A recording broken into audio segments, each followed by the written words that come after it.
মানে কি? আমি আমার বক্তব্যে বলেছি যে কেউ যে তার ইচ্ছাকে সর্বশক্তিমান ঈশ্বরের কাছে সমর্পণ করে এবং ঈশ্বরের কাছে ইচ্ছা সমর্পণ করার মাধ্যমে শান্তি অর্জন করে সেই মুসলিম। তো আপনি আপনার ইচ্ছাকে ঈশ্বরের কাছে সমর্পণ করেছেন, আপনি বিশ্বাস করেন ঈশ্বর এক, ঠিক না?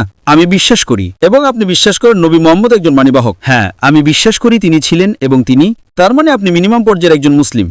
আপনি আল্লাহর সেই উপদেশগুলো মেনে আরও বেশি ধর্ম পালন করে হতে পারেন, কিন্তু আল্লাহর সেই মিনিমাম যেটা আপনার মেনে চলা উচিত সেটা হলো বিশ্বাস করো তিনি এক এবং বিশ্বাস করো নবী মুহাম্মদ একজন বাণীবাহক। আমি বিশ্বাস করি আপনি সবেমাত্র ইসলামের গণ্ডিতে প্রবেশ করেছেন।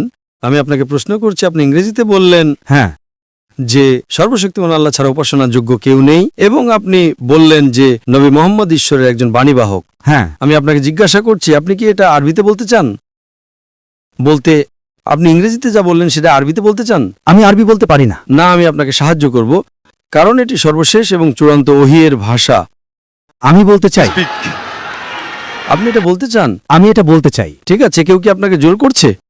না না না। আপনি নিজের মুক্ত ইচ্ছে করছেন? হ্যাঁ, এমন কিছু যা আমি বিশ্বাস করি। আপনি নিজের মুক্ত ইচ্ছে করছেন? হ্যাঁ। এমন কিছু যা আপনি বিশ্বাস করেন যে মোহাম্মদ বাণীবাহক। কেউ আপনাকে টাকা দিচ্ছে না তো? না না, ঠিক আছে, আমি আরবিতে বলছি আর আপনি আমার সাথে পুনরাবৃত্তি করুন, ঠিক আছে?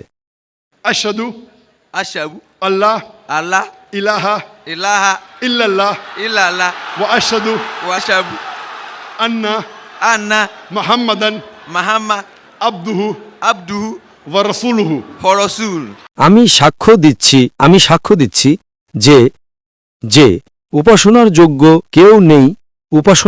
কেউ নেই আল্লাহ ছাড়া এবং আমি সাক্ষ্য দিচ্ছি যে যে নবী মুহাম্মদ হলেন রাসূল বাণীবাহক এবং আল্লাহর বান্দা। মাশাআল্লাহ, আপনি একজন মুসলিম। আল্লাহ সুবহানাহু ওয়া তাআলা আপনাকে দুনিয়া এবং পরকালে মঙ্গল দান করুন।